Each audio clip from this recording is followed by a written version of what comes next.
acara ini diprakarsai oleh PKSM Kabupaten Purworejo bersama IPindo Purworejo dalam rangka pemulihan daerah aliran sungai, gerakan nasional pemulihan daerah aliran sungai gitu.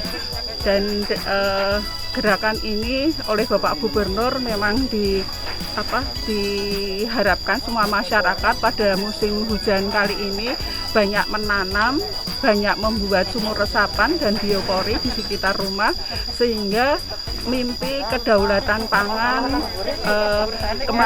kemandirian air, kemudian desa yang tangguh tidak hanya sekedar mimpi, bisa terwujud. Harapannya dengan adanya penanaman seperti ini bisa melestarikan lingkungan kita, ya. Bisa melestarikan lingkungan kita, kemudian tadi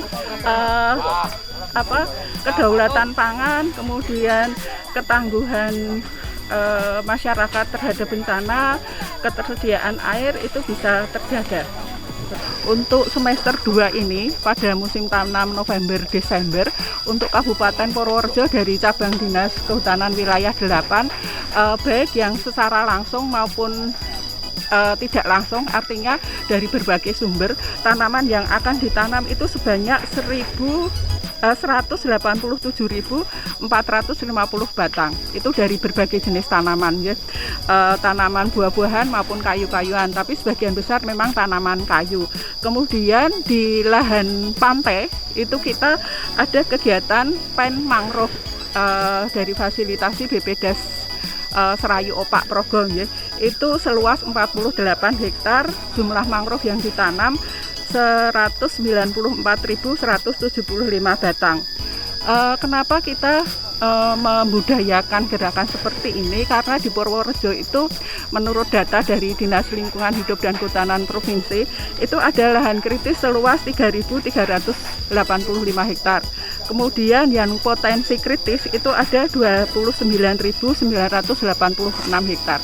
Itu termasuk lahan pertanian, ya. Jadi lahan budidaya, di sini lahan kehutanan, kemudian pertanian, dan yang dibudayakan yang lain.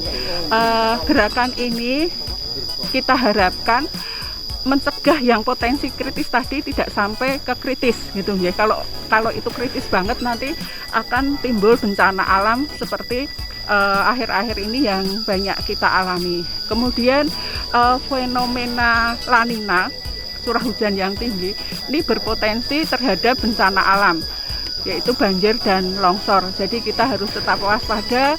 Mungkin dari penanaman ini dampaknya tidak langsung, tapi untuk masa depan anak cucu kita, ya, seperti itu. Mungkin itu.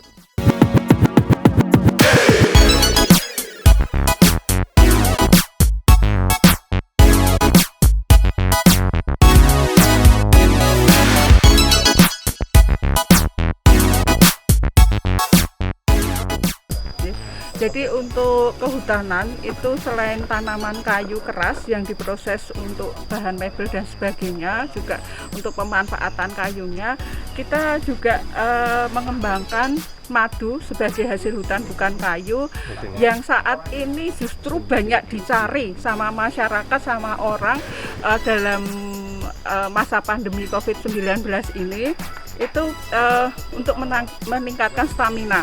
Teman-teman PKSM maupun petani madu di sini tidak pernah kehilangan pembeli. Mereka justru kesulitan untuk memenuhi pasar, ya, seperti itu.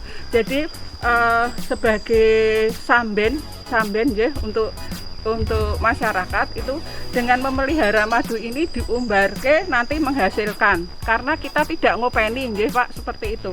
Tidak memelihara, cukup dibuatkan tempat di sekitarnya banyak tanaman, dalam waktu 6 bulan 8 bulan sudah bisa berproduksi seperti itu.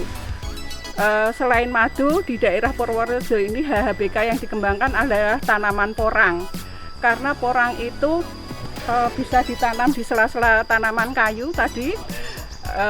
Nanti hasil ubinya dimanfaatkan, diekspor ke Jepang kebanyakan. Perkenalkan, saya Tommy Trigona. Tommy memang ahli Trigona. Jadi dinamakan budidaya lebah madu, bukan berarti lebah yang bersengat. Jadi di sini saya mengembangkan, di desa ini memang mengembangkan dari jenis trigona atau disebut kalau orang desa itu lebah kelanceng.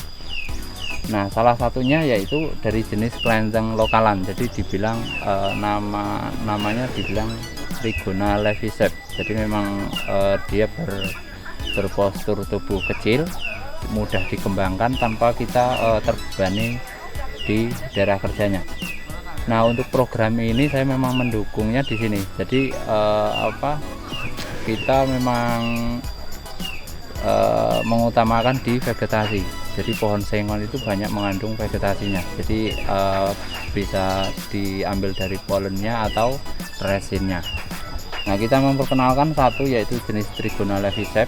Bisa merapat kameranya.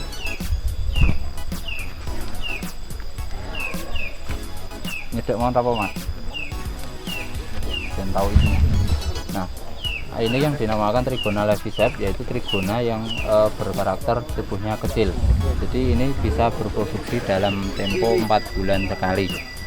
Nah, ini dalam satu setup atau kotak kayak gini itu bisa menghasilkan dalam setiap bulan itu sekitaran 70 sampai 100 ml per kotaknya.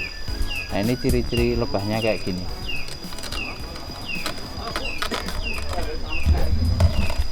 Yang dalamnya mas.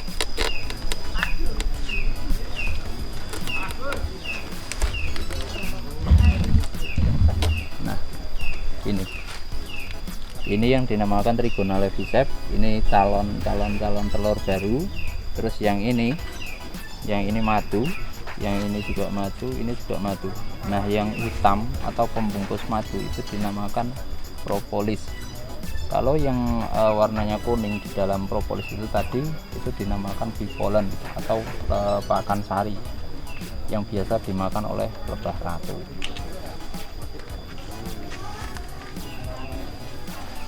Saya biasa terjual kalau kayak gini 250 itu udah komplit, mulai dari setup komplit atas, isi dalamnya terus sama caga yang kayak gini. Tapi biasanya ini pakai pralon dan sekalian sama tutupnya.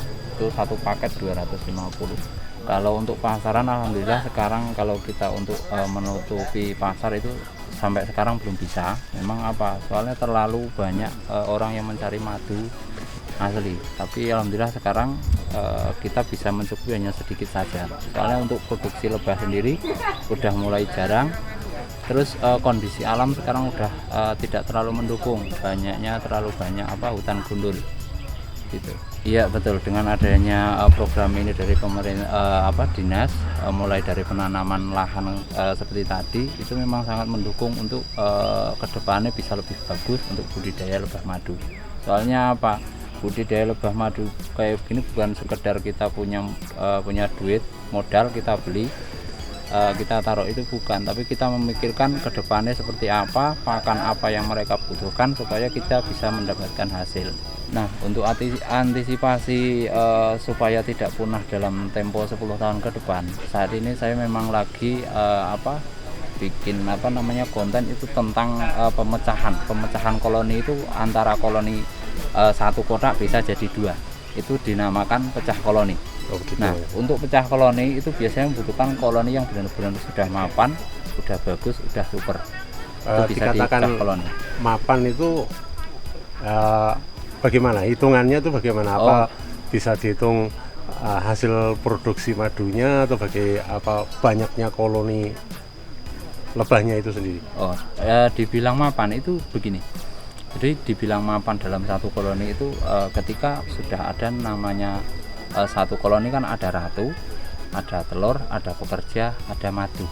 Nah, kalau keempatnya itu udah posisinya sudah ada dalam kotak itu udah dibilang mapan. Nah, untuk pemecahan koloni tadi yang satu jadi 2 itu kalau yang koloni istilah telurnya itu udah banyak. Jadi dalam kotak bawah ini itu udah telurnya udah full, itu udah bisa dipecah menjadi 2 koloni. Iya. Jadi itu salah satu antisipasi mas ya. Iya, antisipasi. Mas Ruslomi, ini banyak peminat yang datang dari luar daerah ya, bukan hanya dari Purworejo saja. Saya dengar mas juga nyuplai salah satu perusahaan di Magelang juga di Bandung gitu ya. Betul. Tentunya masyarakat sana juga ingin belajar itu Mas. Betul. Kalau ingin belajar gimana caranya Mas? Apa dia suruh magang berapa hari atau berapa bulan atau bagaimana Mas caranya? Jadi gini, untuk saat ini kan dunia serba modern. Jadi kita untuk jarak jauh itu biasanya ada yang kalau memang mereka waktunya sempat itu bisa datang ke rumah, kita budidaya langsung sini, praktek mulai nol sampai panen. Kalau memang mereka nggak mau ke sini, kita bisa melalui YouTube. Jadi kita belajar melalui online. Oh gitu Mas ya. Jadi lebih praktis ya. Iya, lebih Untuk praktis. saat ini Mas Ruslam itu punya berapa koloni atau stok yang sudah bisa berproduksi Mas? Yang untuk saat ini yang bisa produksi itu kalau di rumah ada sekitar 300-an, terus yang di kebun ada sekitar 200, terus di tempat tetangga-tetangga sini ada sekitar 200, berarti hampir 700-an. Dari 700 ini berarti Mas tadi bilang tetangga, berarti Mas menghimpun tetangga juga memberi pembelajaran kepada tetangga. Betul. Bagaimana cara membuat stop mungkin, Iya. bagaimana cara memelihara, bagaimana cara memanen gitu Mas ya. Iya. Ya. Jadi di sini memang saya dari 3 tahun ke depan ini kan memang program saya itu dalam satu masyarakat sini kan memang pengen ya ke depan itu kampung kelanjang. Gitu. Jadi mereka yang belum bisa, mereka yang nggak punya modal, saya modali mulai dari bibit, terus pembelajaran saya mau ngasih pelajaran kayak gitu. Untuk Sampai pemodalan saat Mas, untuk pemodalan tadi Mas bilang memodali, berarti Mas sudah punya modal sendiri atau dulu menggunakan fasilitas pemerintah berupa KUR atau bagaimana? Kalau untuk saat ini permodalan duit sendiri, Duit sendiri. belum ada. Jadi dari swadaya pemerintah. murni gitu Mas ya. Swadaya murni. Luar biasa. Nah ini Mas koloni yang terbesar di rumah Mas mana yang ada di kandang ini mungkin? Atau- yang di kandang sini ada, yang di belakang rumah juga ada. Oh gitu ya. Terus harapan ke depannya bagaimana? Iya, oke. Untuk teman-teman pecinta budidaya, untuk saat ini memang lebah itu dibilang udah mulai kritis. Dibilang kritis apa? Soalnya udah terlalu banyak pemburu. Nah, pesan saya cuma satu, jadi kita harus pintar-pintar dalam budidaya. Jangan berpikiran kita untuk memperbanyak koloni, tapi utamakan pakan mereka. Soalnya apa? Soalnya koloni itu membutuhkan pakan yang istilah melimpah untuk reproduksi ke depannya. Gitu aja Mas, terima kasih dari saya. Oke.